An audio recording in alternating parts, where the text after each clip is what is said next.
Yo, cuando estoy desequilibrada, necesito un jockey. Las identificaciones son ineludibles, somos sujetos de identificaciones. Vos te nutrías de la clínica Sí. y del psicoanálisis y por Sí. otro lado de la publicidad. Escuchaba a algunos pacientes y decía, qué buena historia para hacer cine con esto. Entonces dije, me tengo que dedicar a otra cosa. Puede ser que la gente venga a comprar una sábana Redo si no existe la sábana Redo. Habíamos desarrollado una marca Canal. La gente le está prendiendo fuego a los bancos. Entonces hicimos unos talleres para contención de crisis. Hicimos 10.000 talleres para distintos bancos. Sí, es muy de lo argentino también, ¿no? Las marcas tenían que recalcular y calibrar qué es lo que estaba pasando con la nueva clase media empobrecida para de ahí ajustar su propuesta de valor. ¿Cómo ves la marca La Libertad Avanza? Altísimo nivel de incertidumbre. No se perdona la tibieza. ¿Cómo lo ves al peronismo como marca? Las industrias culturales anticipan la época. ¿Cómo te imaginas a Argentina en 2050? Hola, ¿qué tal? ¿Cómo les va? Esto es 2050. Hernán, ¿cómo andás? ¿Cómo andás, Alejandro? ¿Todo bien? Todo bien. Y hoy estamos con Fabián Jalife, psicoanalista, fundador y propietario de BMC, una empresa que fundó en un garage, siguiendo la mitología Silicon Valley, pero acá en Saavedra. Él se define como un especialista en planificación estratégica, gestión de cambio cultural, branding e innovación de compañías. Ese sería el foco de su empresa, el consumo masivo, pero también, y vamos a aprovechar eso, es un experto en cambios sutiles de la cultura del consumo y en las transformaciones duraderas que lo sustentan en el plano social. Fabián, bienvenido. Muy buen día. Gracias. Placer. Gracias Por venir, estar Fabi. acá. ¿Vives en Palermo? Vivo en Palermo, es muy temprano para pensar, pero vamos a activar las neuronas. Me gusta más la noche. Por eso vivís en Palermo. A ver, pros y contras de vivir en Palermo. Bueno, pros es los estímulos. Todo se mueve, todo es dinámico, se renueva la oferta, hay diversidad cultural, es heterogénea. Quedan talleres de la vieja época, las zonas que se inundaban. De hecho, yo vivía en un lugar que cuando llegué a 2 cuadras te tapaba el agua. Y fue transformándose. Tal vez lo más atractivo tiene que ver con esa dinámica de reinvención, transformación. Y además que También- viste toda la película. No es que llegaste ahora, vos fuiste viendo. De casualidad, porque mi mujer tenía como mucha vocación por las casas viejas. Y nos encontramos con una casa que tenía 100 años, de una familia italiana, que nos enamoró. Y en ese momento teníamos poco dinero y entramos intuitivamente. La familia conspiraba, decían, ¿cómo se van a comprar una casa vieja? Se cae en Hecha pedazos, hecha mierda. Y como tenía como un áurea y tenía esa vocación que, viste, le inspiraba un poco nostalgia y de sensibilidad, nos metimos. Y me acuerdo que en los primeros meses hacía mucho frío y no teníamos un mango y había que encontrar maneras de calefaccionar. Y salía por el barrio a buscar ramitas y trataba de hacer un fueguito. Así desembarcamos. ¿De qué año estamos hablando? ¿En qué año viniste? Y hace 30 años, porque tuve mis hijos allá, mi hija mayor tiene 32, tenía 2 años cuando nos mudamos, y fue, viste, intuitivo y también muy vinculado a la sensibilidad. Tal vez está bueno presentarme por ahí porque en general suelo tomar decisiones cuando algo me resuena afectivamente. Cuando viniste, ¿cuántos años tenías? Y eran los 20 y pico. ¿Y dónde te habías criado? O sea, no sos... En Lanús. Yo soy de Lanús. Vos sos de Lanús. Sí, aparte puedo andar por cualquier lugar del mundo y soy de Lanús. Es como una referencia identitaria que me atraviesa, me marca y me localiza. Y si tengo que, viste, volver a algún eje porque me extravié, empiezo por la fortaleza en Arias Seguidi, que es el nombre del estadio de Lanús, pero a la vez es la fortaleza. Después de la herencia de mi viejo me viene el doctor Jalife, por lo cual la clínica y la vocación de servicio es otra avenida de localización. Y mi viejo tenía un padre que había sido un inmigrante que vino de Siria y pateó muchísimo las calles y terminó fundando una tienda en Lanús que se llamó la Tienda La Gloria, que era como una especie de institución muchos años después. Y mi abuelo quería que mi viejo, como todos sus hijos, los hijos de mi abuelo, ¿no? Sus hermanos, vayan a la tienda, pero mi viejo se conmovió por una historia de salud de su mamá y de un médico que la curó, y entonces abrazó la medicina como una suerte de sacerdocio, ¿no?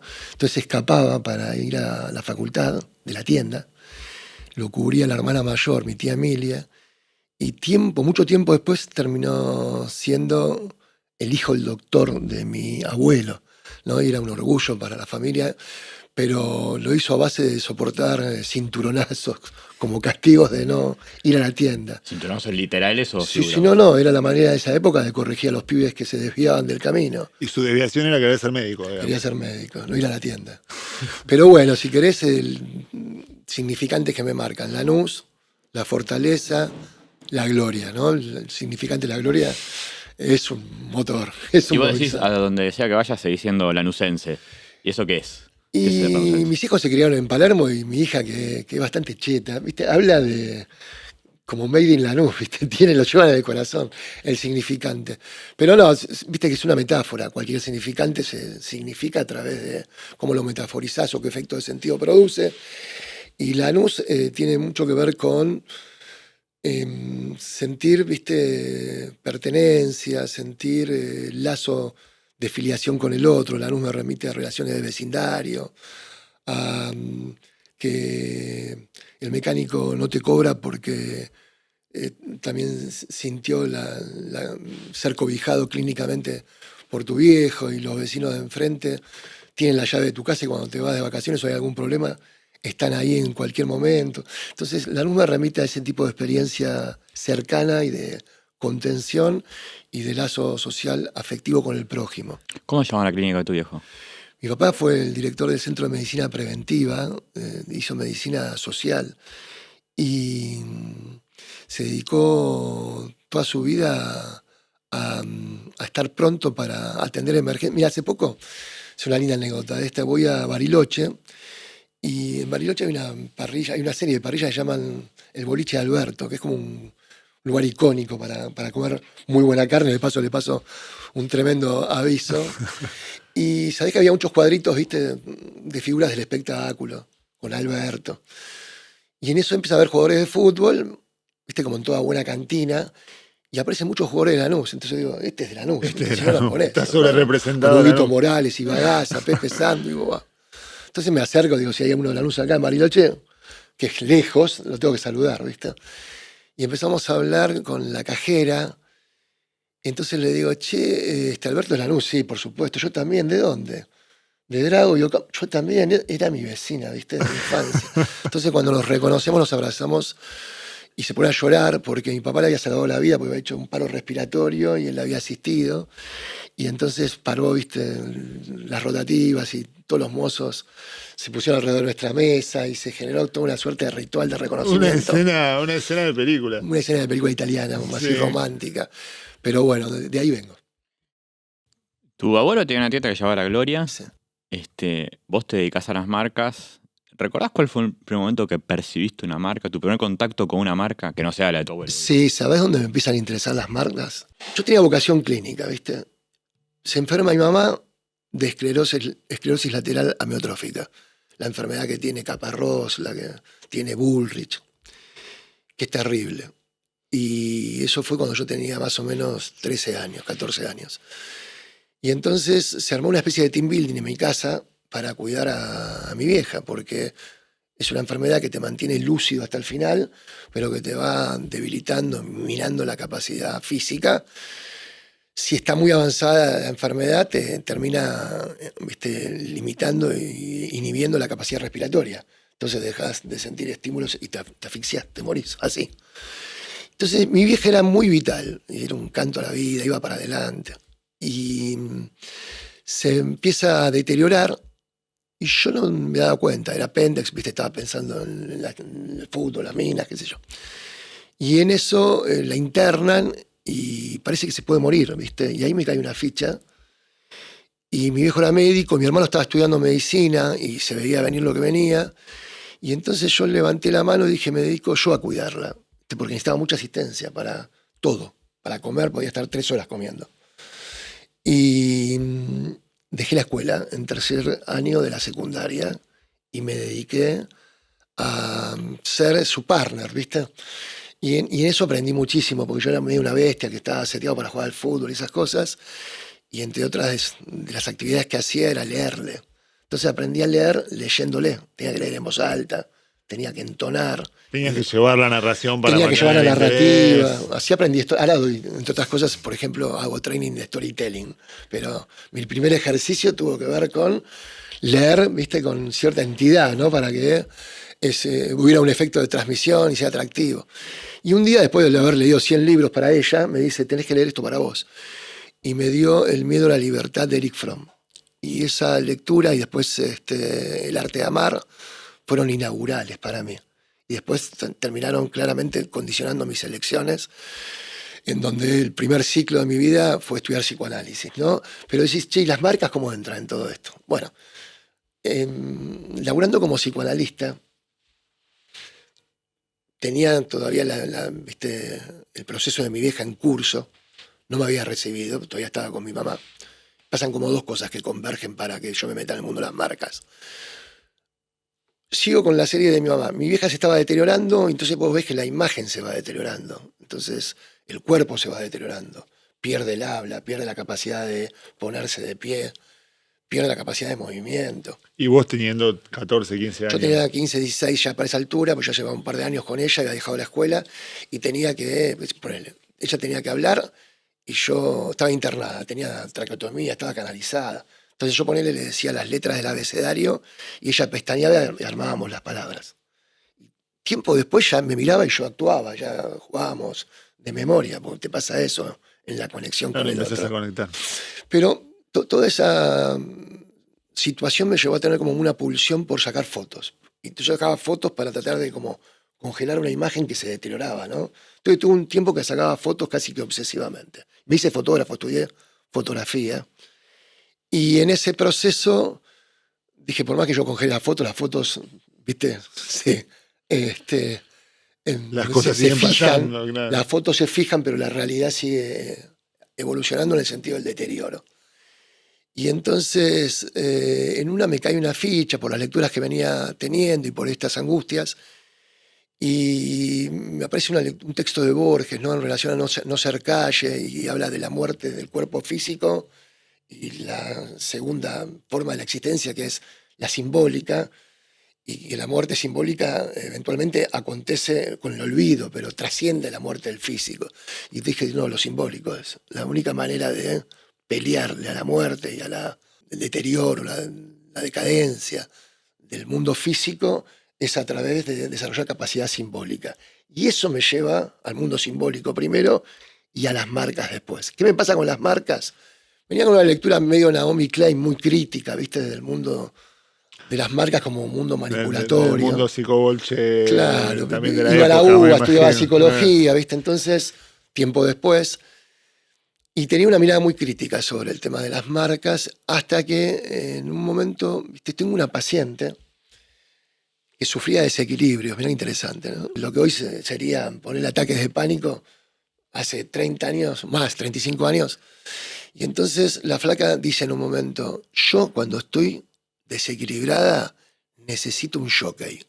Entonces saca el jockey, y jockey era el equilibrio justo. Parece que hace una propaganda, como lo dijo. Impresionante, es que era literal. Era el claim de la marca. No necesitaba fumar, Sí. necesitaba un jockey que le restableciera el equilibrio frente al desequilibrio.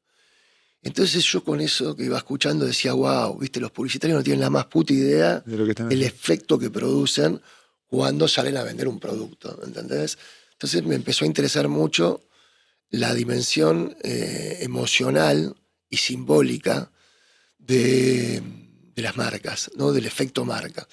Y me di cuenta que donde hay marca hay identificación, entonces me puse a estudiar los procesos de identificación y dije, las identificaciones son ineludibles, somos sujetos de identificaciones, por lo cual no hay algo intrínsecamente ni malo ni bueno, que es como un pensamiento muy primario y muy básico, pero que a veces la ideología te lleva a pensar en términos binarios, malo, bueno.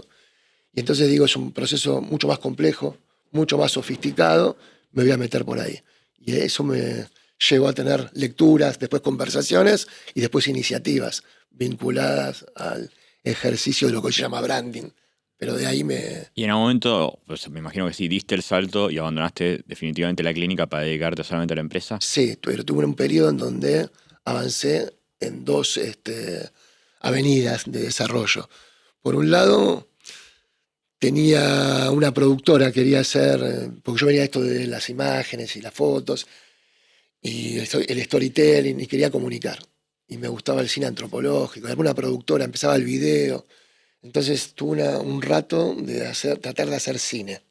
Hice algunos documentales, aprendí a hacer publicidad, empecé a hacer publicidad como la mayor parte de la gente que trata de hacer cine o hacer contenidos en esa época. Y en el medio iba a la Facultad de Psicología y estudiaba y me recibí. También hice la Escuela de Psicología Social y después hice la Escuela Freudiana de Buenos Aires.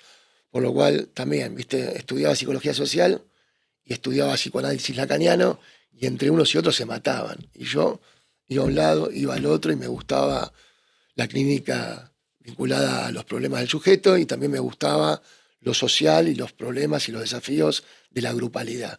Y fui avanzando en esos dos campos y a la vez con la productora iba ganando guita porque ya tenía una actividad liberal y trabajaba para agencias de publicidad y empezaba a hacer publicidad y vivía en los dos mundos un poco esquizofrénico porque de repente estaba con una paciente y me llegaba algún señalamiento en relación a alguna observación ejecucional de un comercial o estaba en una filmación y me llamaba una paciente con estado de ansiedad, estado de urgencia. ¿La etcétera. paciente del Jockey Club te agarró filmando? O sea, No me agarró filmando, por suerte, porque lo hubiese desestabilizado más del desequilibrio que traía, con mi propio, ¿no?, desequilibrio e inestabilidad.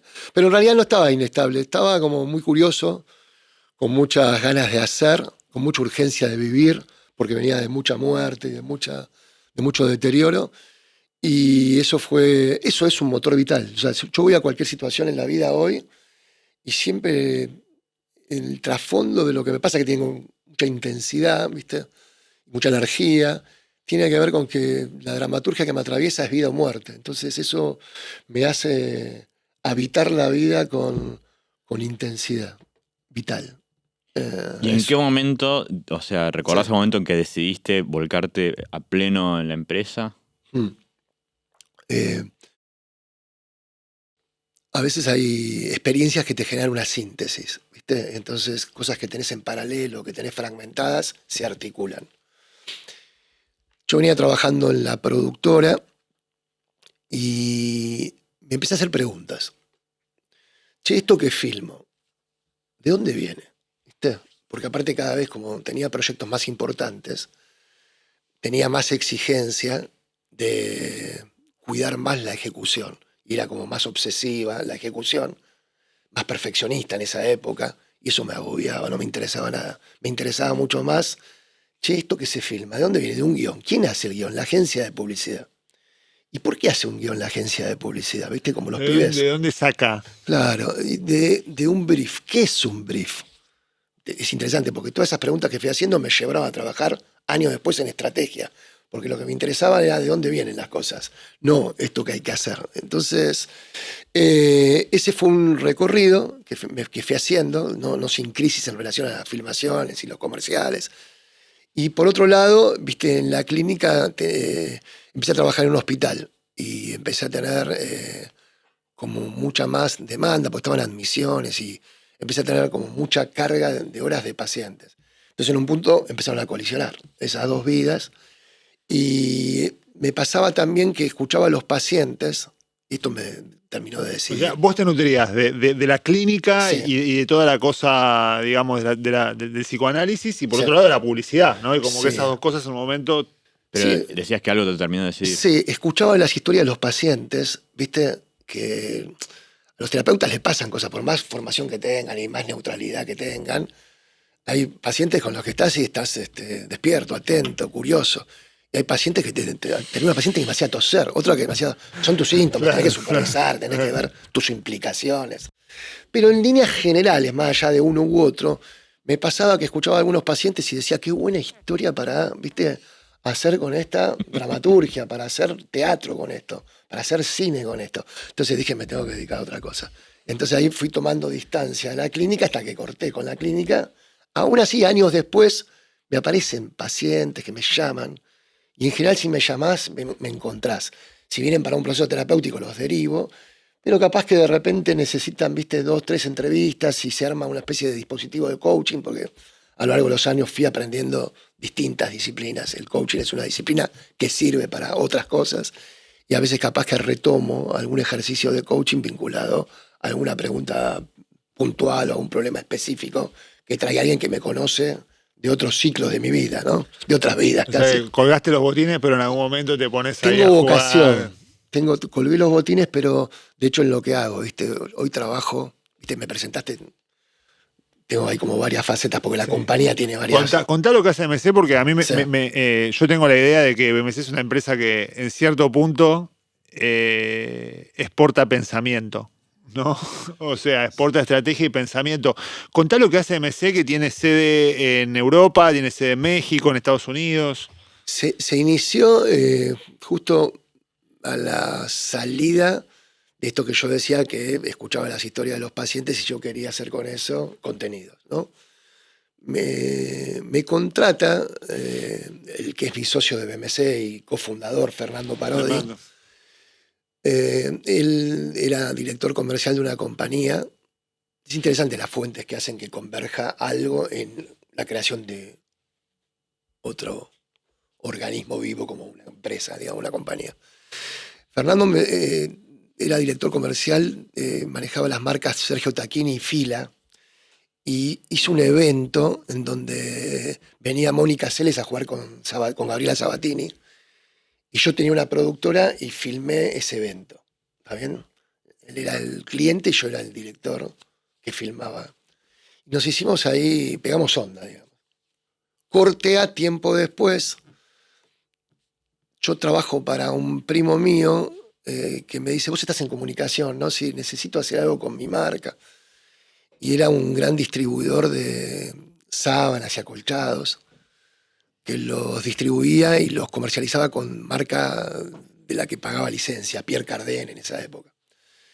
Y entonces entro a trabajar como proveedor desde la productora para ver si hacía contenidos de comunicación, y Fernando Parodi, este chico que me había contratado hace un tiempo, entra a esa empresa como gerente comercial. Entonces nos reencontramos ahí y terminamos armando para ese cliente la marca Arredo, que fue un suceso. Y aparte muchas de las cosas... Ustedes inventaron Arredo, digamos. Acompañamos a los dueños de Arredo en esa creación, para decirlo con justicia, pero aprendimos muchísimo porque había que hacer de todo, como una empresa que se estaba transformando, que era una suerte de Y distribuidora. era una cosa que no había acá todavía, porque No existía. una cadena de ropa de cama, digamos, No, o de dormir, de habitación. Como concepto boutique no existía. O sea, eran más, La tiendas blanquería. tradicional que vendían sábanas, manteles, todo como producto y exhibición de producto. Y entonces ayudamos a construir un concepto boutique a esta gente que tenía enorme vocación y conocimiento, gente que viajaba, traía tendencias del mundo, quería llevar esto hacia la moda y ayudar a vestir la cama y vestir el dormitorio y armar una escena atractiva fuera parte, si querés, de... Y mantuvo un poco esa esencia, porque hasta el día de hoy Arredo sigue teniendo una comunicación muy coherente, muy de vanguardia. Tiene más de 30 años, es top of mind, es una marca que inventó el segmento, es un caso extraordinario. Aprendimos muchísimo, pero aparte pusimos a prueba muchas teorías. Yo venía leyendo, leía autores franceses, leía a un tipo llamado Floch, que hacía semiótica, y después a un divulgador de Floch que llamaba Andrea Semprini, que tenía un libro llamado El marketing de la marca. Aprendí muchísimo leyendo esos autores, y después me juntaba en el taller o en Malas Artes, porque tenía la bohemia y la cosa psicovolte del café, y ahí me juntaba con Dani Castejón, que era un ex contador que después fue sociólogo, a leer estos autores y a pensar, ¿cómo entramos a este mundo? Que nos resultaba súper atractivo. Y Arredo era el caso para aplicar. Entonces, en Arredo hicimos branding, hicimos marketing estratégico, hicimos marketing táctico, hicimos publicidad. Y yo empecé a ganar dinero porque yo tenía una especie de básico y un incentivo por cómo iba creciendo la inversión. Y la inversión no paraba de crecer porque íbamos performando, es decir, que la mejor manera de poner a prueba las teorías, practicar empíricamente ver los resultados. Y decía, che, ¿cómo puede ser que la gente, decía, por ejemplo, el dueño, ¿no? ¿Cómo puede ser que la gente venga a comprar una sábana Redo si no existe la sábana Redo?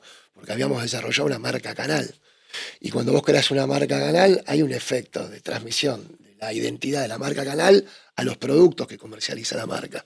Entonces, tiempo después empezaron a salir las líneas de productos con la marca Redo, y la marca Redo se empezó a hacer más importante que las marcas de los productos franquiciados. De los productos que vendían. Que eso para un creador de una marca es algo extraordinario, ¿no? Claro, no tenés que pagar más la franquicia y le das tu identidad. Ese es el lado material. Claro. Y desde el punto de vista simbólico, emocional, decís, wow, qué fuerza Lo que querés. de identificación sos capaz de movilizar, de generar. Ese fue un caso testigo para nosotros, porque... Y en base a Redo ven que ese trinomio funciona muy bien, Sí. y ahí largan BMC. En base a Redo hacemos un ciclo de unos años que fue importante, se fue convirtiendo en nuestra fuente de trabajo, también en una relación de dependencia. Yo soy independiente y soy un poco anarco, entonces me empecé a sentir que tenía que salir de ahí. Era un caso de éxito y ya tenía una hija y ya vivía de eso y tenía un ingreso que se me había hecho importante. Me acuerdo que yo me había comprado ese Movistar, ¿te acordás? Que era el ladrillo. Iba a Mi Mundo Cico Bolche Y aparecía. ¿qué pasó con este pibe? ¿Viste? Se vendió al imperio. Yo entonces empecé ¿viste? A trascender esas contradicciones, etc. Y me ayudó mucho, viste, que mi viejo, habiendo sido, viste, judío sefaradí, fue más del Club Lanús que del Betam de Lanús, que era el club de la comunidad. Entonces, tipo liberal, con una cabeza abierta, amplia, entonces, que trascendió la tienda y abrazó la medicina. Y eso me ayudó mucho, viste, en mi vida. También me ayudó que mi mamá venía de herencia polaca. Tengo, aunque no se me note en la cara, 2 abuelos polacos. Y tengo un hermano medio rubio. Y mi mamá hablaban en yiddish, ¿viste? Y lo puteaban a mi viejo en yiddish, mi abuela y mi mamá. Y mi viejo hablaba en árabe. Entonces, la diversidad me atraviesa en origen, ¿viste? Y eso me ayudó a no ser dogmático y a llevarme bien, ¿viste? Con las diferencias y sentir que hay en la diferencia tanto más para enriquecerte que para demolerte, ¿viste? Entonces, eso me atraviesa en el ADN. Hacemos Arredo, nos vamos de ahí y con mi socio Fernando decimos, che, todo lo que aprendimos acá, ¿por qué no lo convertimos en una oferta hacia el mercado?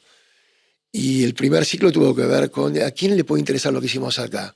Y miramos categorías y dijimos, en colchones no se hizo este movimiento de generar una propuesta de valor boutique. ¿Quién la puede hacer? Y conocimos una gente hace 35 años, todavía seguimos trabajando con ellos. Con ellos ayudamos a co-crear la marca Bedtime, que fue la primera boutique. Es un caso bastante similar al de Arredo, porque fue la primera boutique que dejó de vender colchones en colchonerías y empezó a vender la cama soñada como concepto. Desarrollamos toda esa propuesta, ayudamos a desarrollar también a gente que tenía como la excelencia en el ADN. Y fue una propuesta de valor que tenía un tipo de local, un tipo de servicio y de experiencia, un tipo de presentación del producto que convertía la experiencia en una experiencia de paseo, ¿viste? De compra, y una experiencia, ¿viste? Más vinculada a la estimulación sensorial, emocional, tipos de telas, texturas, tomar un cafecito, atención personalizada, que hizo un mega upgrade, un mega diferenciación y salto en su momento de valor. Ese ciclo fue tan exitoso que lo ayudamos a ellos en los 90 a venderla. Como se acuerdan que apertura del gobierno de Menem, llegan muchas compañías al país, se venden, las compañías se compran, venden. Y Silly es el jugador número 1 en Estados Unidos, desembarcó en Argentina y acompañamos a la compañía a vender ese caso. ¿Está bien? A venderles la compañía a Silly. O sea que en esa época que venían todas las franquicias de afuera, ustedes le vendieron a unos gringos una cadena que habían creado acá, Sí, digamos. eso fue hasta la crisis del 2000. En la crisis del 2000 se vendió la compañía, nos premiaron, nos quedamos sin cliente. Entonces se ve venir la crisis del 2000 y nos empezamos a quedar sin clientes porque los clientes recortan costos y recortan consultoría, investigación, gastos de marketing, etcétera, que eran las cosas que hacíamos. En esa época trabajábamos para Zona Vital, el Liceo Cultural Británico, Comodex, todas compañías de emprendedores y pymes grandes, locales, ¿no? Y decimos, che, ¿qué vamos a hacer? ¿Viste? Con la crisis del 2000. Y esto, me gusta contarles esta historia porque nos pinta un poco de cómo pensamos, cómo procesamos las situaciones de la realidad. La gente le está prendiendo fuego a los bancos. Y yo decía, qué tragedia, ¿no? Porque el empleado del banco tiene que defender a la institución y a la vez la institución se quedó con el dinero de sus abuelos, de sus padres, ¿viste? Es una tragedia griega. Entonces dijimos, los tenemos que ayudar a estos pibes. Yo soy psicólogo, ¿viste? Tengo herramientas para ayudarlos a enfrentar situaciones de crisis como esta que están transitando. Entonces hicimos unos talleres para contención de crisis en donde tratábamos de transmitir y enseñar algunos recursos para enfrentar situaciones difíciles. No es lo mismo un cliente que está angustiado que uno que está violento. No es lo mismo uno que está desorientado que uno que está agresivo. Entonces ayudábamos a segmentar y orientar el modelo de atención en función del tipo de perfil de demanda que se encontraban. Hicimos 10.000 talleres para distintos bancos. Los empleados de Ventanilla. Con las sucursales. Entonces nos contrató el Banco Patagonia, el Banco del BBVA, el Sudameris, y eso nos puso... O sea, es hermoso. La gente le estaba prendiendo fuego a los bancos y ustedes encontraron la y mi papá tenía ahí y le vendieron el proyecto a los bancos. Todos los ahorros de mi viejo estaban en el banco, pero digo que yo trato de tomar lo bueno y ver dónde está. Esto tiene que ver con este lado resiliente que aprendí con mi vieja y que me enseñó mi viejo en la clínica, ¿viste? Trabajar con lo que hay, no con lo que se cae. Trabajar con los signos vitales y no con lo mortífero. Es muy de lo argentino también, ¿no? Es muy de lo argentino, yo creo que lo tengo extremado. El otro día me encontré con un amigo que dice, ¿sabés que hay unos agentes o algo así, me dijo, de la biología que se llaman los extremófilos? ¿Qué son los extremófilos? Y son agentes que se socializan en condiciones extremas y desarrollan capacidad adaptativa. Son más que los resilientes, los extremófilos. Los argentinos. Son como una mutación loca del resiliente. Pareciera ser algo así. Me parece que por estos días me pienso un poco más como... Pero no soy extremo, pero sí soy de capacidad adaptativa extrema. Es eso. Y dos, y eso es inaugural de BMC, porque estábamos recorriendo cómo fundamos BMC. Ese fue un vector de desarrollo, pero hacia el campo de los recursos humanos, porque lo que hicimos era una práctica, una intervención que en el mundo corporativo... Sí, en la cultura de la compañía. La lleva recursos humanos. Hoy la cultura está casi que en la agenda del CEO, pero siempre la agencia técnicamente o estratégicamente o funcionalmente recursos humanos. Por lo cual fue una apertura de servicios hacia el área de recursos humanos. Y dos, hacia el core nuestro, que era trabajar en temas de marketing, investigación de mercado, branding. Partimos de una hipótesis de que los valores de la clase media estaban, por efecto de la crisis, como suele suceder en Argentina, cambiando. No solamente cambiaban los hábitos de consumo, sino cambiaban los valores, por lo cual cambiaba la sintonía en la relación con las marcas. Por lo cual las marcas tenían que recalcular y calibrar qué es lo que estaba pasando con la nueva clase media empobrecida, para ahí ajustar su propuesta de valor.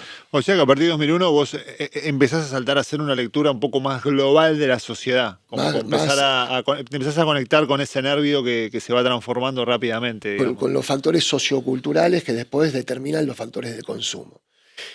O los factores organizacionales. Y desde ahí vamos a Unilever y a Coca-Cola, con esta hipótesis, a proponerle hacer un trabajo de investigación sobre nuevas clases medias empobrecidas. Y encontramos, viste, con mucho prejuicio, Coca-Cola nos van a sacar cagando, y encontramos receptividad tanto en Unilever como en Coca-Cola, y los primeros trabajos que hicimos, que nos permitieron ingresar a las multinacionales, tuvieron que ver con ese emergente.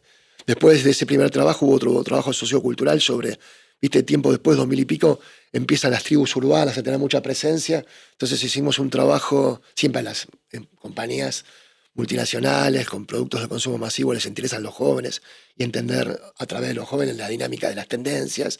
Hicimos un trabajo de tribus urbanas y entender para Coca-Cola y para la marca Sprite más específicamente hacia dónde se iban moviendo los jóvenes, cuáles eran las nuevas formas de socialización, qué cuestiones, viste, concernían a sus valores, rituales, expectativas, estéticas, y ese fue también otro mega trabajo. Ese olfato, ese nivel de rastreo de tendencias y reconfiguración de identidades, que me imagino que lo hace tu compañía, pero lo hacen todas las compañías dedicadas a publicidad, al planeamiento estratégico, también es el que uno esperaría de las dirigencias políticas. En ese sentido, ¿van a la par, van a la saga o van adelante de la publicidad? O sea, la política en relación a la publicidad, oliendo a la sociedad. Qué interesante la pregunta, y no soy un experto, voy a pensar en voz alta. Pero bueno, hace poquito hice un curso en perfil con Durán Barba, ¿viste? Así que profundicé en mis aprendizajes porque me daba curiosidad su capacidad estratégica, ¿viste? Y entonces estuvo bueno estudiar un poco su metodología, su experiencia, tiene una experiencia enorme, su casuística. Y aparte leo, ¿viste? Yo pienso que el fenómeno branding atravesó todo, ¿no? Creo que el gobierno de Alfonsín fue bastante pionero en ese sentido. David Rato fue un maestro en ese sentido. Y te acordás, ¿no? RA, República Argentina, Raúl Alfonsín. Hubo ahí ya como mucha práctica profesional de branding aplicada al marketing político, digamos, ¿no? Después está el carisma del personaje, su agenda, etcétera. Entonces, si atrasa o adelanta, yo creo que la política fue aprendiendo de la comercialización. Porque si vos ves en términos relativos, en términos históricos, el Madison Avenue y las grandes agencias empiezan trabajando para las grandes corporaciones comerciales. Pero, toda la historia de Mad Men un poco, ¿no? Claro, pero después cuando vos vas haciendo historia del marketing político, en Estados Unidos también empieza muy tempranamente. Llega más tarde a estas tierras, digamos, ¿no? Pero entiendo que la agenda comercial va adelante, la agenda política, y hoy la agenda política creo que va mucho más adelante que la agenda comercial, y se van como retroalimentando. Mucho más adelante, sí. Yo pienso que sí hoy. Hoy decís que la política se avivó de algunas cosas que todavía tiene capacidad la agenda comercial no pudo terminar de sintetizar, digamos. Hay una retroalimentación permanente, como si fuera Moebius, ¿viste? Sí.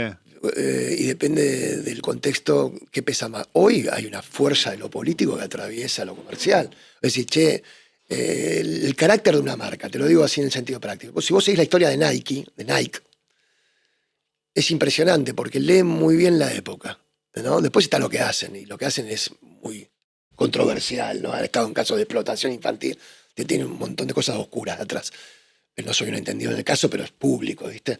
Ahora, si vos ves su comunicación, es impresionante cómo van dialogando con el Zeitgeist.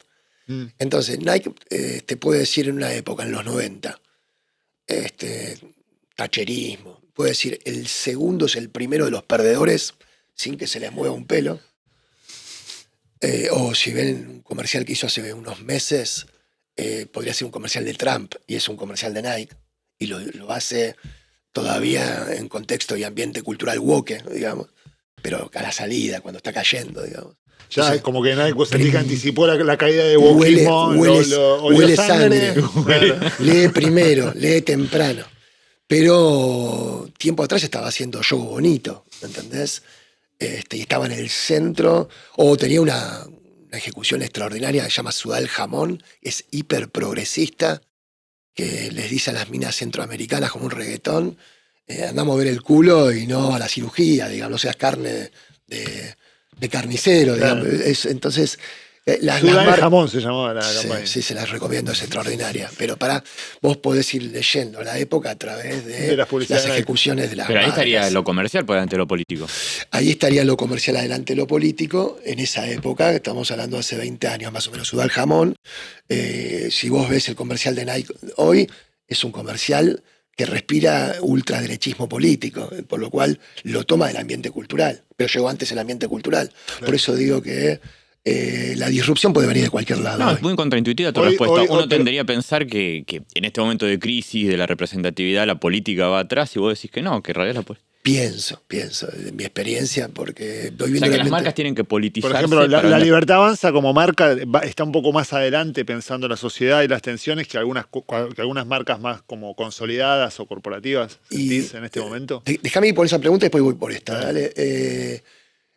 Entonces las marcas tendrían que politizarse. Mira, nosotros inventamos algo en una época, o coinventamos, que es, viste, el marketing comercial que busca todo el tiempo diferenciación. Y cuando vos, viste, no tenés un gran diferencial tecnológico o de capital o creativo, más tarde o más temprano sos un commodity. ¿Qué es un commodity? Sos igual que el otro, la competencia es igual que vos. Y si todos son iguales, el precio baja. Y las grandes marcas tienen que defender valor. Y defender valor es a base de diferenciación. Más o menos simplificando, esa es la formulación. Entonces están todo el tiempo buscando diferenciación. ¿Cómo la buscan? Y a través de la innovación, cuando es una innovación estructural. Mercado Libre trae diferenciación. En realidad la trae Amazon. Mercado Libre copia rápido, copia bien y después hace su propio trabajo en la región, digamos. Pero son compañías tecnológicas que tratan de traducir en valor su superioridad tecnológica a través de productos y servicios diferentes. Pero cuando no hay productos y servicios diferentes, lo que hay es efecto de marca diferencial. Entonces se extreman los factores simbólico-emocionales, los del estilo, los del estatus, los del carácter, los estéticos. ¿Me explico? Entonces venimos de un marketing en los últimos años, sobre todo de un marketing de consumo masivo, muy impulsado por el branding simbólico-emocional. En esa búsqueda de diferenciación, las marcas pasaron de hablar de los temas de la categoría a hablar de temas culturales, para generar diferenciación. Para poder tomar un tema cultural, tenés que hacerlo con pertinencia, de manera tal de ganar relevancia cultural. No solamente tengo relevancia funcional, no solamente tengo relevancia emocional. Y esta idea del propósito, ¿no? Ahí se pone en agenda el propósito de las marcas y se pone en agenda abrazar un tema. Cuando lo abrazás con consistencia, más tarde o más temprano, en un mundo transparente, con ciudadanos empoderados, te van a auditar. Che, vos que hablás de LGT, ¿qué haces? Che, vos que hablás de diversidad, ¿qué haces? Entonces se genera mucho cinismo, ese cinismo retorna con decepción y esa decepción retorna en el fenómeno político que estamos transitando, dicho sumarizadamente. Entonces, O sea, que vos decís que las marcas en un punto sobreprometieron cosas, la gente se angustió y se hizo libertaria. déjame decirlo. Lo estoy llevando a un nivel Sí, brutal. pero Es el brandlash. En lugar del backlash, es el brandlash. No, es el lado simbólico emocional, está el lado material. Claro. ¿no? Yo pienso que los factores materiales son mucho más determinantes que los simbólico emocionales. Claro, había Ese. 200% de inflación anual. No, y si bueno. vos vas viendo algunos indicadores, si vos ves cuánto gana un gerente de marca de una compañía multinacional hoy, y para qué le alcanza, y cuánto ganaba hace 20 años, hay un empobrecimiento generalizado, hay una concentración de la riqueza. Y en ese sentido... Vos decís que los gerentes hoy están ganando menos que... En términos estructurales, hay... Porque está muy, también es contracultural lo que decís, está muy difundida la idea de que Sí. hoy en día los gerentes se están llenando Piketty. y que, claro. Todo es relativo, ¿no? Entonces, si uno ve una posición gerencial hace 20 años, y una posición, no hablo de un director, un accionista, una posición gerencial, es un empleado muy bien pago en condiciones de muchos beneficios, digamos. Pero si lo ves en términos relativos, capaz que hace un par de décadas, un gerente en un ciclo de 2-3 años ahorraba para comprarse un departamento y capaz que eso le lleva 10 años, ¿no? 2-3. ¿Se entiende lo que digo? Sí. Lo estoy generalizando, no es Sí, tan sí, así, sí. pero la tendencia es esta. Que No, pienso que poder- Matías Baglietto estuvo hace un par de programas, es propietario, no es gerente, y a él Sí. le llevó muchas vueltas recuperar el auto. Total. Sí, entonces los chicos en parte, viste, generacionalmente no andan en auto por temas vinculados a principios ecosistémicos, pero también por un tema de bolsillo. Es muy difícil en Argentina que un chico de clase media pueda acceder a una propiedad, pueda acceder a un auto, etcétera, aunque trabaje en una compañía multinacional y esté bien pago. Le lleva mucho más tiempo. ¿Puede acceder? Sí. ¿Tiene condiciones crediticias? Sí. Si lo ves en términos relativos respecto a hace 20 años, hay un empobrecimiento relativo. ¿Me explico? O hay una pérdida de poder adquisitivo. Déjame decirlo así. Te hago otra pregunta que ya agarré toda la respuesta porque te searchamos Sí. un poco, pero que quiero hacértela. Obviamente la pandemia fue una experiencia global, fue Sí. una experiencia traumática global, Sí. y de haber torcido las sensibilidades colectivas y también las locales. Sí. ¿Qué detectaste ahí? Y se movieron todos los paradigmas, ¿no? Entonces, yo si tuviera que ir a uno como para mí más estructural es estar todo el tiempo con la muerte omnipresente y la privación omnipresente y el Estado, ¿viste? En una situación distópica, ordenándote tu vida y después decepcionándote y defraudándote en términos de su moral, sobre todo, sus premisas, de las razones por las cuales te hizo transitar lo que transitaste, que creo que ese shock reconfigura la relación de los ciudadanos con el Estado y como consecuencia la relación de los ciudadanos con los conciudadanos, ¿no? Y se arma una especie de ambiente distópico que es bastante afín al éxito que tuvo la peli de Darín, El Eternauta, ¿no? Entonces, algo de eso me parece que venimos transitando. Esa es una de las dimensiones. Después están otras, ¿no? Como las disrupciones. La disrupción de la IA, ¿viste? Mucha gente todavía no termina de adaptarse a la disrupción de la transformación digital y hoy tenés el tsunami de la disrupción de la IA. Entonces hay mucho fantasma. ¿Y la publicidad cómo encara la IA? Y hay una revolución en la comunicación, porque la comunicación pasó a estar en el celular, digamos, y en las redes. Y entonces y a mediante hay que ver cómo todo esto va evolucionando, ¿no? Yo no estoy ahí en la cresta de la ola, están más las personas que vienen del palo de la tecnología. Pero hoy hay capacidad, ¿viste?, de leer dónde estás todo el tiempo, qué haces todo el tiempo, e irte a buscar en las situaciones en donde estás más permeable para recibir un estímulo y un mensaje. Claro, pero me pongo a pensar que ese trabajo artesanal que vos hiciste y que debía tener mucho de intuición también para Arredo, sí. Hoy se puede despersonalizar totalmente y precisar abismalmente. ¿Cómo cambia la publicidad? Yo siento que no, yo siento que todavía hay algo de la intuición que sigue funcionando. ¿Vos cómo lo vivís? No, las dos cosas.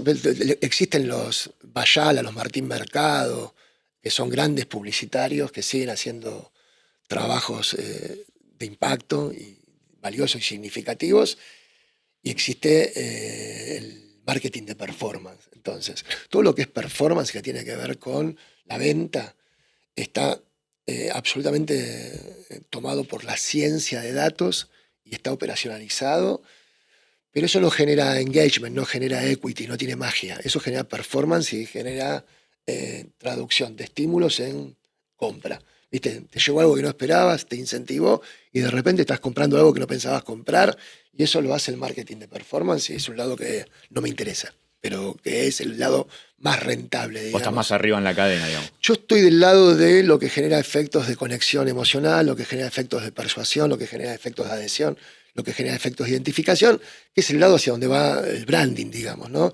Y el branding sigue generando. Por ejemplo, con el Banco Macro hicimos un trabajo, lo puedo contar porque me resulta súper interesante. Estaban buscando hacia dónde direccionar sus esfuerzos de marca. Había muerto su fundador, por lo cual estaban en un momento de alta sensibilidad. Y hicimos un estudio, ¿no? Y los insights de estudio decían claramente que lo que pasa en Argentina con los bancos, la gente desconfía de los bancos, desconfía del sistema financiero. Por eso las billeteras virtuales como Mercado Pago, como Naranja X, como Personal Pay, tienen mucha pregnancia, otras tienen mucha pregnancia porque son prácticas. Entonces te sacan de la idea de un banco, te dan utilitarios que te generan al toque servicios de valor práctico, y entonces la gente adhiere con baja barrera de entrada. Los bancos en ese sentido vienen sufriendo una pérdida muy importante.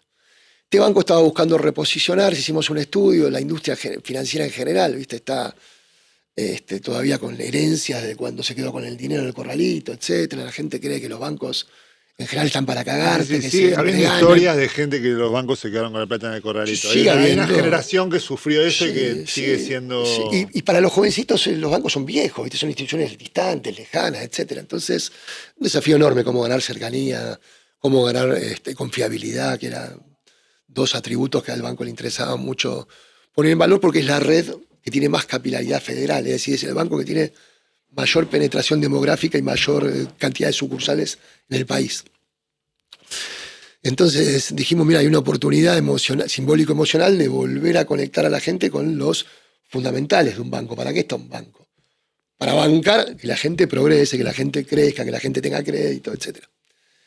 Entonces encontramos un territorio de marca muy afín a una marca que se llama Macro. Territorio de marca es un espacio simbólico pertinente para la audiencia, para los segmentos que atiende, y congruente con la propuesta de valor, la identidad del banco, para que sea un traje a medida. Entonces se llama Macro, tiene la red más capilar, más grande, más federal, está tratando de poner una propuesta de valor que vuelva a los esenciales que tienen que ver con confianza, crédito, cercanía, modelo de atención, Y en ese sentido dijimos, hay una oportunidad para volver a las fuentes de la industria. Y volver a las fuentes de la industria es ayudar a los argentinos que están pensando en modo supervivencia hace 3, 4 años cuando empezamos con esto, y pensando solamente en transacciones de promociones muy vinculadas a llegar a fin de mes, etcétera, como suele pasar en Argentina, sobre todo en los sectores medios, estresados y agobiados por no se alcanza el dinero, ni que hablar abajo. Pero los segmentos que atiende el banco son medios bajos hasta ahí, o altos. Y construimos un territorio de marca que tenía que ver con ayudar a los argentinos a pensar en grande para un banco que se llama Macro. Y entonces creativamente se tradujo esto en un claim que es pensar en grande, pensar en macro. Y hubo una primera ejecución que es una especie de manifiesto que lo ves y que te mueve, te toca la piel. Y después dijimos cómo sigue esta historia, tenemos que buscar alguien en la Argentina que traduzca estos valores. ¿Quién en la Argentina que no entre en la grieta puede ser identificado como alguien que atribuye pensar en grande y que traduce los valores del banco en una propuesta de valor y una manera de andar por la vida? Scaloni. Lo fuimos a ver Scaloni, se enganchó con la propuesta, ya hubo un par de ejecuciones, de hecho va a ser el sponsor de las próximas ejecuciones de Macro hasta el Mundial, y ya hubo un par de comerciales de branding vinculados a con Scaloni. Ratificar el pensamiento, y después hay que ajustar la propuesta de valor del banco para que a cada segmento eso no le llegue como un discurso vacío, sino más tarde o más temprano se te vuelve en contra, sino que la propuesta de valor y la experiencia sea congruente con la promesa. O sea que vos estás diciendo que todo este esquema de pensamiento que vos nos estás contando no lo va a hacer una inteligencia artificial, digamos, que todavía seguís aportando valor. No, porque cuando vas a la inteligencia artificial te trae cosas del pasado, te trae reflexiones, te trae diagnóstico, te trae un ordenamiento de la información, pero crear es muy limitado lo que trae, por lo menos por ahora, ¿viste? Y tampoco tiene sensibilidad para un insight desde el punto de vista emocional. Si vos le preguntás a la inteligencia artificial qué sentís, te va a decir no siento. Te va a decir puedo armar todo aquello que hace a que uno traduzca sentimientos en reflexiones, pero yo no siento nada. Yo te había preguntado, Fabi, antes, por la marca, ¿cómo ves la marca La Libertad Avanza? Que me interesaba ver mucho eso, cómo lo pensabas, porque vos habías dicho que bueno, que hay una cinta de Moebius en la cual la política y la inteligencia de mercado y la estrategia de mercado muchas veces se van retroalimentando, a veces que está una más adelante, otras está más atrás. Marcaste a Nike como un caso de un termómetro muy sensible de ciertas transformaciones que vos fuiste viendo. Y hoy en día, ¿cómo ves a la marca La Libertad Avanza y cómo se posicionan las empresas grandes con respecto a esa marca que es también tan fuerte y que parece ir un poco adelante por lo que vos contaste? Mira, hay un clima de época, ¿no? Todo empieza para mí en un contexto, ¿viste? Cuando uno quiere, por lo menos a mí me funciona de esa manera, ¿viste? Querés pensar un tema, lo tenés que contextualizar. Entonces, La Libertad Avanza interpreta mejor que nadie en Argentina el clima de época. Entonces, por eso es hegemónica y por eso gana y por eso lidera la agenda, lidera el discurso. Eso es forever, ¿no? Todo es, ¿viste? El que se cree que llegó a un lugar. El Imperio Romano. Sí. Se cae una vez hice un estudio para Coca-Cola. Con Coca-Cola hemos hecho grandes trabajos, ¿no? Y una vez hicimos un estudio en un momento de crisis, no me acuerdo en qué contexto, hace 15 años, que era ¿por qué caen los imperios? Porque digo, che, se cayó el Imperio Romano, ¿por qué no se va a caer Coca-Cola? ¿Me entendés? Se cayó la Unión Soviética, se cayó Egipto, ¿por qué no se va a caer? Entonces es súper interesante estudiamos imperios y estudiamos grandes corporaciones que se cayeron, como Kodak, etcétera, ¿no? Que ahora se caen todo el tiempo. De hecho, en Mercado Libre tienen 2 libros de cabecera. Uno es El espíritu del fundador, para no perder ese ADN emprendedor, y otro es Solo los paranoicos sobreviven, y hacen cultura de estar en modo paranoico. Uno dice, hace 20 años a los paranoicos los llevaban al borda, y hoy los paranoicos... Los llevan al Mercado Libre. Y no solo al Mercado Libre, sino tienden a ser presidentes, es bastante paranoico. Pero digo, el rasgo de los tiempos, en donde hay un nivel de incertidumbre fenomenal, en donde hay disrupciones por todos lados, tecnológicas, ambiente. Mira lo que pasa con el clima, ¿viste? Que ves de repente de la noche a la mañana una inundación que se lleva puesto una ciudad. Sí. Entonces, hay disrupciones de todo tipo. Me parece que el liderazgo de La Libertad Avanza interpreta como nadie en Argentina el espíritu de este tiempo, el clima de época. Ahora, como todo clima, dura un rato. también en su momento, Néstor Kirchner, Carlos Menem, Raúl Alfonsín anticiparon el clima de época. Trabajo bastante con Pablo Semán, la vez pasada en una conversación con él, nos iba haciendo ver cómo correlacionaban indicios de lo que iba pasando en el mundo y cómo la Argentina tempranamente tomaba ese sesgo, ¿no? Y lo traducía en agenda política, en liderazgo político. Entonces, hoy tienen una centralidad enorme, hay que ver en el marco del ambiente cultural de época hacia dónde todo esto va evolucionando. ¿Por qué digo que tienen, hago doble clic sobre esto que digo? Altísimo nivel de incertidumbre, mundo complejo y caótico. No se perdona la tibieza. O sea, capaz que le preguntás a una persona, ¿viste? Che, ¿quién te parece más íntegro? ¿De la Rúa o Milei? Ponele. Entonces, depende por segmento, no se puede generalizar, ¿no?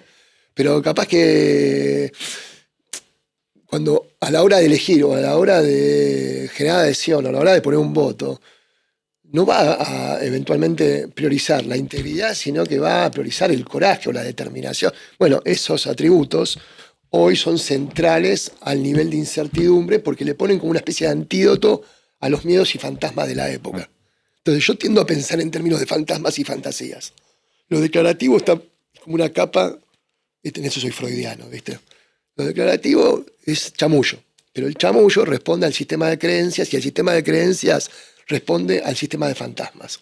Entonces la gente cuando se expresa en función de cómo ordena su cabeza a partir de los fantasmas y fantasías que la dinamizan. Esta es una época más de fantasmas que de fantasías. Hay fantasías, sí. Vamos a vivir por siempre, vamos a vivir en Marte. También la época tiene fantasías. Pero si vos ves las series, un lugar donde no falla leer la cultura de época es en los productos culturales. Las industrias culturales anticipan la época. Entonces, si vos tenés un Black Mirror, si tenés el juego de calamar, ahí tenés la época, ¿me explico? Si después ves comedias argentinas y ves, ves las que pegan, y ves Envidiosa, o ves El Portero, no, el portero no, es el encargado. El encargado. Que ahora viene otra con Franchella, que la vi el otro día anticipada. Son 16 personajes, son como 16 encargados. Entonces viene una argentinidad. Es un multiverso del encargado. Pero viene una argentinidad corrosiva, cínica, agresiva. Por eso vos ves que va más hacia ese lado, ¿no? Hacia esa cosa de sálvese quien pueda, más que hacia una cosa de centro, que muchas veces la política parece estar pensando en que, bueno, Milei es un catarro, ¿no? Que se va a pasar y después va a volver a estar el político con los gemelos en las cosas, con la corbatita, hablándole a la gente. Es un fenómeno estructural de la cultura de época. Entonces... No, pero acabas de decir que los climas y los aires cambian. Claro. Ahora, ¿cuánto dura? ¿Cuál va a ser el acontecimiento? Si habrá que lo retroalimente o que lo parta o que lo reconfigure. ¿Quién sabe? No está escrito, está indeterminado.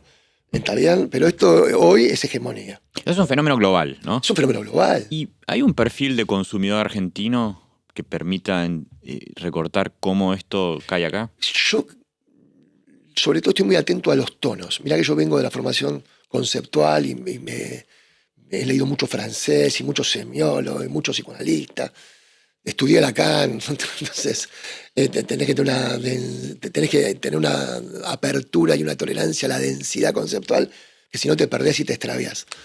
Pero hoy estoy muy atento al tono, porque hoy hay mucha pregnancia del discurso de neurociencia. ¿Y por qué la neurociencia es hegemónica? Porque da cuenta, o sea, los fenómenos que pasan acá los explica mucho mejor la neurociencia que el psicoanálisis. ¿Me explico? Porque estás entre cortisol y dopamina. ¿Qué cosa cliqueás? ¿Qué cosa te da una retribución? Entraste acá y te agarró un efecto adictivo, dopamínico, y no puedes salir. ¿Me explico? Sí. Eso es prerracional. Es un fenómeno sensorio-emocional que va generando adicciones. ¿Me explico?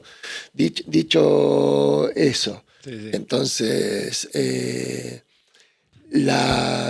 es mucho peor que el pucho, digamos, para decirlo. El nivel de cortisol al que estamos expuestos es extraordinario.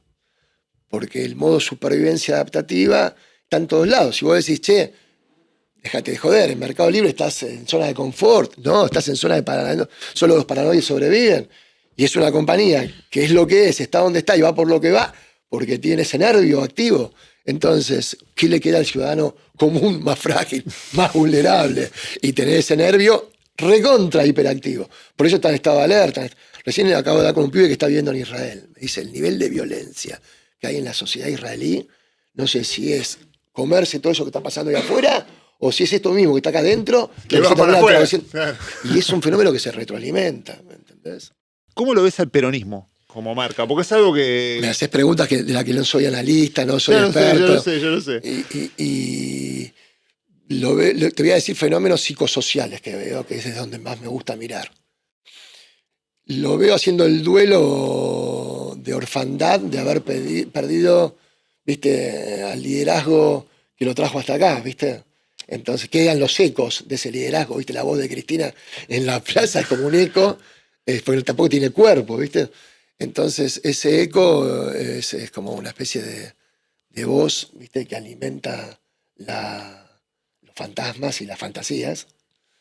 Tiene todavía mucho más de fantasma y de espectros que de fantasía, y lo veo muy lejos de la fantasía, ¿viste? ¿Dónde ves la fantasía encarnada en cuerpo? Cuando hay libido. Y cuando hay libido, ¿qué hay? Erotización. Y cuando hay erotización, empieza un proceso creativo. Deseante. Yo pienso desde ahí, ¿viste? Tomo la temperatura a la vitalidad, y la vitalidad se traduce en deseabilidad. Donde hay deseabilidad, hay inspiración, hay curiosidad, hay imaginación, hay alegría, hay fiesta, hay baile, hay energía. También hay incisividad, también hay capacidad de dar pelea, hay capacidad de competir, de combatir, etc. Pero todo eso se está como reconfigurando y recomponiendo. Por ahora lo que ves tiene más que ver con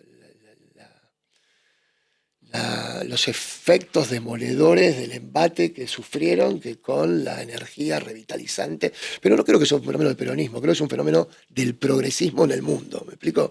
Veo completamente desdibujado el espacio progresista, la producción progresista. La veo que se chocó contra un iceberg que no había visto y que hoy se está como fragmentando. ¿Cuál fue ese iceberg? ¿Fue la pandemia? Y veo como todo, para mí, yo en general tiendo a pensar en términos, ¿viste?, pluricausales, qué sé yo, convergen muchos factores. Tal vez la pandemia haya sido como una especie de catalizador, ¿no? Porque si uno ve lo que fue sucediendo en el mundo, tal vez fue como el gran catalizador, ¿no?, que puso a la ciudadanía en tensión con el Estado. ¿Viste que Trump reivindicaba a Bolsonaro quiso tomar la casa de gobierno, igual que Trump? Hay un fenómeno en donde la ciudadanía se rebela contra las instituciones. Yo creo que la democracia está en crisis. ¿Te acuerdas que Alfonsín decía, con la democracia se come, se educa? Y no cumplió ninguna de esas promesas la democracia. A nivel global. Y a nivel global. Y entonces las sociedades son capitalistas, hay un capitalismo extremo, el capitalismo es extremófilo, ¿viste?, por estos días, y es el sistema hegemónico en el que vivimos, en donde la mayor parte de la ciudadanía suscribe, pero se está divorciando el capitalismo de las democracias. Y China creo que es un mega ejemplo. No se puede hablar de nada sin hablar de Shane. ¿Vieron lo que es Shane? Sí. Yo no sabía lo que era Shane, ¿viste? Y entonces me encuentro con Shane. ¿Cómo fue tu encuentro con Shane? Hablé de Shane mucho. Y me empezó a aparecer Shane. Empezó a aparecer, se lo dijiste, así como lo estás diciendo ahora. Sí, sí. Y entonces es un mega fenómeno de capacidad competitiva, comercial a escala, irrefrenable. Por eso lo tratan de regular. Pero de repente, de la noche a la mañana, Forever 21 se convoca, Zara se hace lento y viejo, H&M se hace lento. ¿Se entiende lo que digo? Hay un ritmo que lo lidera China, que tiene mejor capacidad productiva, que tiene más escala, que tiene más capacidad científica, y que aparte no es un país democrático, ¿entendés?, pero compite a escala con el mejor capitalismo y le gana ampliamente por varios cuerpos. Eso sacude todo lo que conocimos hasta acá, digamos. Dentro de está bueno lo que trajiste de China y lo de Shane, porque me imagino que también para pensar estrategia y para tu laburo es un nuevo desafío, ¿no? Cada vez te van cambiando la cancha. Sos Mercado Libre. ¿Con quién estarías preocupado? ¿Por Amazon o por Shane? Y por Shane. ¿Entendés? Entonces, ¿quién va a matarte? Si te va a matar? ¿Los chinos? Matarte en términos competitivos, ¿eh? Sí. Pero aparte, te sacan de la cancha, te sacan de tu mercado muy rápido, en ciclos muy cortos, ¿me explico? Por eso hay una exigencia adaptativa fenomenal. Y por eso la innovación es una de las dimensiones. Y la estrategia de negocios gozan de buena salud. Porque hay una necesidad de readaptarlas todo el tiempo. Antes los procesos de planeamiento estratégico se hacían a 10 años, a 5 años. Hoy, si Que lo son haces los tiempos de progresismo un poco, ¿no? Hoy si no tenés agilidad estratégica, estás muerto, ¿me entendés? Y a la agilidad estratégica es mucha capacidad de saber hacia dónde querés ir, pero también mucha capacidad de recalcular en velocidad.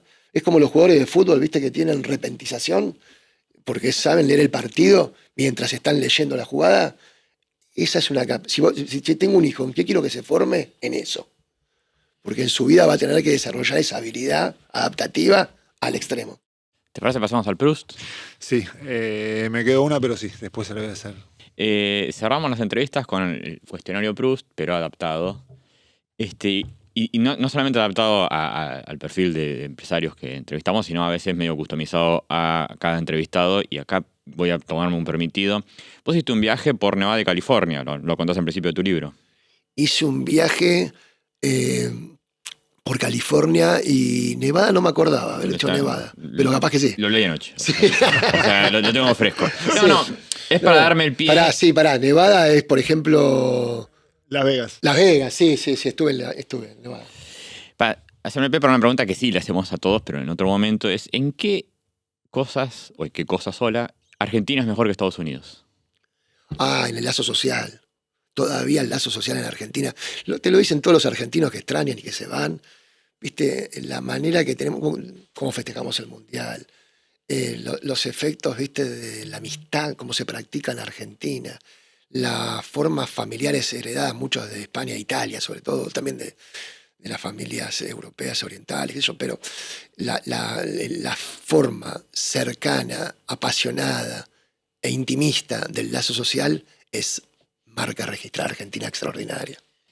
Otra. ¿Tenés mascotas? Yo no, mi hijo tiene una perra llamada Molly, cada tanto me la agencia y por lazo filiatorio tengo. ¿Un lazo con la mascota? No sé. ¿Crees en Dios? No, soy agnóstico. ¿Por qué? No, siempre tiendo a pensar con humildad, viste, en que... No, me divorcié de Dios cuando se murió mi vieja, pero sobre todo en esos últimos tiempos, ¿no? Pasé por situaciones muy duras y después veo, viste, situaciones del mundo que... Y aparte no me gustan las prácticas de la religión en general, ¿no? Sí me gustan las prácticas comunitarias. Creo que el lado interesante que tienen las comunidades religiosas es, por ejemplo, en Argentina, la Iglesia Evangélica hace un trabajo extraordinario de contención, de habilitación, de acompañamiento, de promoción. No soy un entendido en el tema, pero estudié un poco el tema y es impresionante. Ahora, diferencio eso de la manipulación, de la dependencia, del sometimiento, de la subordinación. Con todo eso me llevo recontra mal. Y eso está en todas las religiones. Entonces no me gustan en general las religiones, me gustan las comunidades. Si tuvieras una capacidad de ahorro de $1.000 por mes, ¿en qué los invertirías? En la educación de los chicos. Y si yo tuviera que hacer, donde trato de hacer alguna acción de impacto social, siempre está vinculado a desarrollar capacidad de aprendizaje. O sea, yo creo que la capacidad de aprendizaje es solidaria a esta pulsión vital, te hace sobrevivir a situaciones extremas.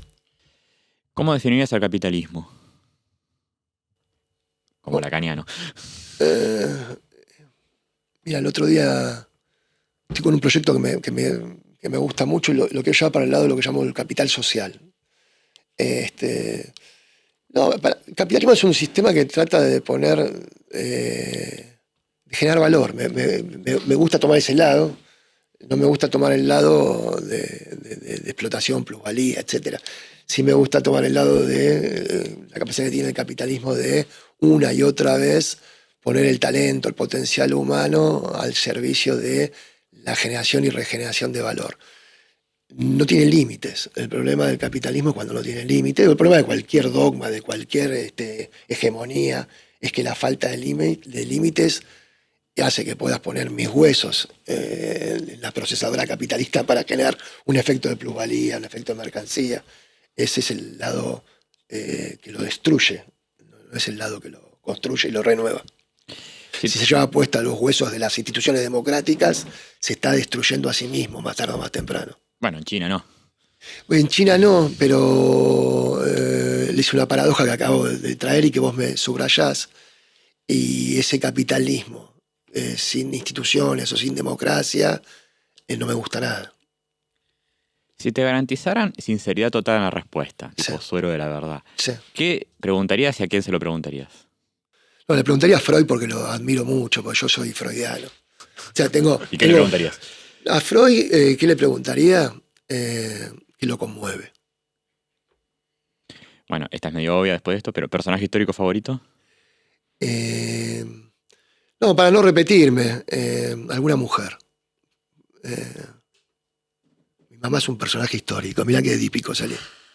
Para mí, en mi historia es central, tiene una centralidad meridiana. ¿Cómo le explicarías a una persona pobre y trabajadora las razones de su pobreza?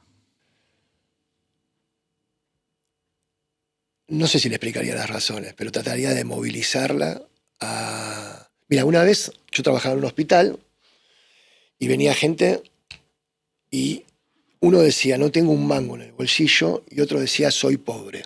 Y yo decía, el que no tiene un mango en el bolsillo tiene mejor pronóstico económico, porque está situacionalmente pobre y el otro está identitariamente pobre. Ahora, si vos estás ontológicamente pobre y haces como hizo Mayra Arena de esto, una charla TED, y con eso te proyectas al mundo con una propuesta de valor singular, es una genialidad, digamos, porque dignificás tu condición y a la vez la pones en valor. Pero si está confortable en su pobreza no haría nada. Y si está inquieto en su pobreza, trataría de movilizarlo hacia donde desplegar su potencial para generar una ecuación económica, primero psíquica, de valor en su cabeza, para después generarla en su realidad. Si tuvieras que elegir un oficio para realizar de incógnito el resto de tu vida, ¿cuál elegirías? No sé si es incógnito, capaz que lo publico. Me gustaría ser dramaturgo, porque trabajo mucho en directorios. Todo el tiempo veo la dramaturgia, ¿viste? La dramaturgia es no lo que se dice, sino los lugares que se ocupan. Esta cosa de la escena, Y ¿no? cuál es la trama y la escena. Yo leo la trama, la escena todo el tiempo. Y la disfruto, pero también intervengo en ella para liberar potencial y encauzar potencial y ayudar a dirimir conflictos, ¿viste? Y realizar el valor y no quedar preso, eso es muy clínico, en las situaciones conflictivas. ¿De qué te arrepentís? No, en general tomo decisiones, ¿viste? Muy vinculadas a lo que me mueve, entonces no me arrepiento. No me arrepiento de este amor, ¿viste? Una vez le hice una canción a Lanús, le hice una bandera que Lanús la estaba pasando como... Esa se canta mucho la cancha. Pero por eso, y una vez yo dije, che, tengo que hacer una bandera. Y le quiero transmitir al equipo lo que siento en un momento horrible. Y le puse, no me arrepiento de este amor. Y fui, la colgué y me sentí tan bien. ¿En qué época histórica te hubiera gustado nacer? No, yo me siento contemporáneo. ¿Viste? Cuando la gente dice, en mi época, digo, no, pará, cada época es tu época si no estás renunciando, ¿entendés? Entonces, me llevo bien con la contemporaneidad, por lo cual me hubiese gustado estar en todas las épocas. ¿Qué ocurre después de la muerte? Y en el mejor de los casos, ¿viste? Hay un efecto de lo simbólico que te trasciende. Y si hace huella, ¿viste? En el sentido inspirador, y si moviliza a alguien a que se sienta más contenido inspirado, como por ejemplo me funciona mi viejo en la cabeza, que cada tanto me tira alguna pista, es genial. Ahora, si la muerte, ¿viste? Te lleva a melancolizarte, a apagarte, o ser una pieza de museo, pero en el peor sentido del museo, no el museo que enseña, sino el museo que es un depositario de objetos caducos, mejor desaparecer. ¿Cómo te imaginas a Argentina en 2050? Es tan estructural el quilombo, ¿viste? El significante quilombo ese también es recontra ADN argentino. Entonces, ¿viste? Uno va a Nápoles y decís, estoy en casa, boludo. Entonces me lo imagino con quilombo. Fabián, la verdad que sí, daba para mucho más. Mil gracias por venir. Bueno. Ni unidos ni desarrollados, con quilombo. Muchísimas gracias. Plaza. Uy, hablamos de todo.